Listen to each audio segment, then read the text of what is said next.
నమస్తే, welcome to hashtag you. నేను మీ రాజేష్. మహారాష్ట్ర సీఎంగా ఎవరు అనే ఉత్కంఠ ఇప్పటికి కూడా ఇంకా కొనసాగుతూనే ఉంది. ఎన్నికల రిజల్ట్స్ వచ్చి 2 రోజులు అవుతుంది. ఇంకా కూడా చర్చల దశలోనే మహాయుతి కూటమి మధ్య పెద్ద ఎత్తున చర్చల పరంపర కొనసాగుతుంది. సో ఇట్లా సందర్భాల్లో ఎవరిని బీజేపీ అధిష్టానం సీఎం చేసే అవకాశాలు ఉన్నాయి? మీరు కూడా ప్రధానంగా దేవేంద్ర ఫడ్నవీసా లేదంటే కనుక షిండేనా? మీ అభిప్రాయాలను మస్ట్గా కామెంట్స్లో తెలియజేయండి. ఎందుకంటే రాజకీయ పరిణామాలు మీరు గమనిస్తుంటారు కాబట్టి ఎవరైతే మహారాష్ట్ర అభివృద్ధికి బాగుంటుందనే అభిప్రాయాలను కూడా మీ అభిప్రాయాలు మెన్షన్ చేయండి. సో ఇట్లా సందర్భాల్లో ఉత్కంఠ అయితే కొనసాగుతోంది. కానీ దేవేంద్ర ఫడ్నవీస్ను సీఎం చేయాలని ఒకవైపు ఆయన వర్గీయులు పట్టుబడుతున్నారు, బీజేపీ కూడా ఆ దిశగా ఆలోచిస్తోంది.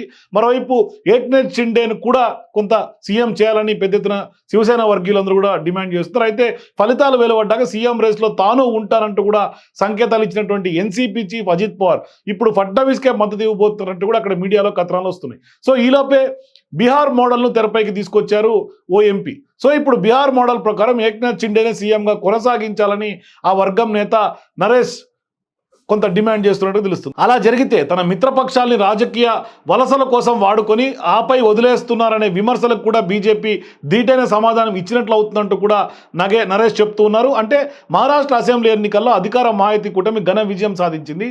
ఒక రకంగా చెప్పాలంటే క్లీన్ స్వీప్ చేసినట్టుగా చెప్పాలి. 288 అసెంబ్లీ స్థానాల్లో బీజేపీ ఏకంగా 132 సీట్లు కైవసం చేసుకుని అతిపెద్ద పార్టీగా ఇవాళ మహారాష్ట్ర ఎన్నికల్లో 2024లో బీజేపీ అవతరించింది. అయితే సీఎం విషయమే ఇంకా కొలిక్కి రాలేదు. పెద్ద ఎత్తున చర్చలు జరుగుతున్నటువంటి పరిస్థితి.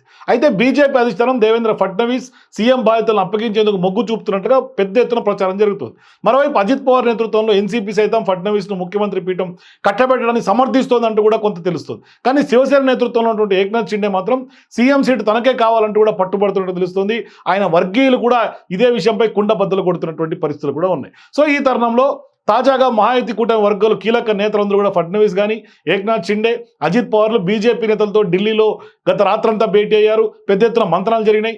ఈ భేటీలో మహారాష్ట్ర సీఎం ఎవరనే దానిపైన బీజేపీ పెద్దలు రాత్రికాల తేల్చేస్తారంటూ ప్రచారం జరిగినా కూడా అది కూడా తేలలేదు.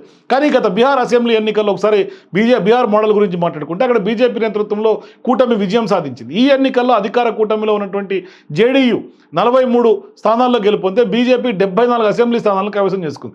అయితే అత్యధిక స్థానాలను కైవసం చేసుకున్నటువంటి బీజేపీ తమ పార్టీ అభ్యర్థిని ముఖ్యమంత్రి చేయొచ్చు వాస్తవానికి. కానీ బీహార్లో అత్యధిక స్థానాలు విజయం సాధించేందుకు నితీష్ కుమార్ కొంత మోదీతో జత కట్టడం బీజేపీకి కలిసి వచ్చిందని భావించినటువంటి బీజేపీ అందుకు కృతజ్ఞతగా బీజేపీ అభ్యర్థిని సీఎంగా కాకుండా నితీష్ కుమార్ను నరేంద్ర మోదీ ముఖ్యమంత్రిగా కట్టబెట్టేటువంటి పరిస్థితి. ఇప్పుడు మహారాష్ట్రలో కూడా ముఖ్యమంత్రి సైతం బీహార్ తరహాలోనే ఎంపిక చేయాలని ఏక్నాథ్ షిండే వర్గం నేతలు డిమాండ్ కొత్తగా తెర మీద తీసుకొస్తున్నారు. మరి దీనిపై బీజేపీ పెద్దలు ఎలాంటి నిర్ణయం తీసుకుంటారని మాత్రం వెయిట్ చేస్తుంటారు. పెద్ద ఎత్తున 3 పార్టీల మధ్య కీలక చర్చలు జరుగుతున్నటువంటి పరిస్థితి. తర్వాత ఈ విజయం తర్వాత ముఖ్యమంత్రి ఏక్నాథ్ షిండే రాజీనామా చేశారు. తర్వాత ప్రజలకు కూడా బిఫోరే లేఖ రాసి కృతజ్ఞతలు చెప్పారు. అంటే అసెంబ్లీ ఎన్నికల్లో శివసేన, బీజేపీ, నేషనలిస్ట్ కాంగ్రెస్ కూటమికి అత్యధికంగా మెజారిటీ గెలిపించినటువంటి ప్రతి ఒక్క ఓటర్కి ముఖ్యమంత్రిగా ఉన్నటువంటి ఏక్నాథ్ షిండే కృతజ్ఞతలు చెప్తూ ప్రియమైనటువంటి సోదరీమణులారా, ప్రియమైనటువంటి సోదరులారా, రైతులు, యువకులు, మహారాష్ట్రలో సీనియర్ సిటిజన్స్కి కానీ ఓట్ల ద్వారా శివసేన పట్ల చూపినటువంటి ప్రేమ, విశ్వాసాన్ని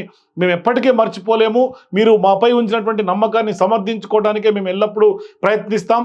50% సామాజీకరణం, అట్లా 20% రాజకీయాలు శివసేన విధానం అంటూ కూడా ఆయన చెప్తూనే మరోవైపు మహారాష్ట్ర సామాజిక పునాదిని పటిష్టం చేస్తూ రాష్ట్రంలోని మహిళలు, యువత, పేద రైతుల సంక్షేమం కోసం మరింత శక్తివంతంగా పనిచేస్తామంటూ కూడా ఆయన ఈ లేఖ ద్వారా ప్రజలకు చెప్పినటువంటి పరిస్థితి. సో భవిష్యత్తులో కూడా ఖచ్చితంగా మహారాష్ట్ర ప్రజలు రుణం తీర్చుకుంటామంటూ కూడా చెప్తూనే సంక్షేమ పథకాల కోసం పాటుపడతామంటూ కూడా హామీ ఇస్తున్నారు. ఈ ఎన్నికల్లో శివసైనికులు కృషికి ఫలితం దక్కింది. 2.5 ఏళ్లలో మహాయుతి ప్రభుత్వం చేసినటువంటి పనులను పౌరులకు చేరవేసే పనిని శివసైనికులు అట్లాగే మహాయుతి కార్మికులు పనిచేసినట్టుగా చెప్పుకుంటూ అట్లాగే మేము పెట్టుకున్నటువంటి నమ్మకాన్ని నెరవేర్చడానికి రాత్రనక పగలనక కృషి చేసినటువంటి క్యాడర్ వల్ల బలమైనటువంటి మద్దతు లభించింది. అందుకే ఇవాళ మహారాష్ట్ర అభివృద్ధికి మళ్ళీ సమాయత్తం అవుతామంటూనే ప్రజలకు కృతజ్ఞతలు చెప్తూనే ఆయన నెక్స్ట్ షిండేనే సీఎం అయ్యేటట్టుగా ఆయన వర్గీయులందరూ కూడా బీజేపీ పైన ప్రెజర్ చేస్తున్నటువంటి పరిస్థితి కనిపిస్తుంది. ఈ సందర్భంగా బీహార్ మోడల్ తెర మీదకి రావడం ఖచ్చితంగా ఇది చూస్తుంటే మహారాష్ట్రలో కూడా బీహార్ మోడల్ ఇంప్లిమెంట్ చేసే అవకాశాలు ఉన్నట్టుగా తెలుస్తుంది. ఎందుకంటే భవిష్యత్తులో రాబోయే మున్సిపల్ ఎన్నికలైనా, స్థానిక సంస్థల ఎన్నికలైనా ఖచ్చితంగా బీజేపీ కూడా ఓబీసీ ఫ్యాక్టర్ని వాడుకునే ఒక ఆలోచన కనిపిస్తున్నట్టుగా తెలుస్తుంది. మరోవైపు సంఘ్ కూడా కొంత షిండేకే మద్దతు ఇస్తున్నట్టుగా కూడా కొంత పెద్ద ఎత్తున మనకు అందుతున్నటువంటి సమాచారం. చూద్దాం మరి బీజేపీ షిండేనే ముఖ్యమంత్రిగా చేస్తుందా లేకుంటే ఏక్నాథ్ షిండేని కాకుండా ఫడ్నవీస్కి అవకాశం ఇస్తుందా? మీరు కూడా మీ అభిప్రాయాన్ని కామెంట్ రూపంలో తెలియజేయండి. For more videos please watch hashtag.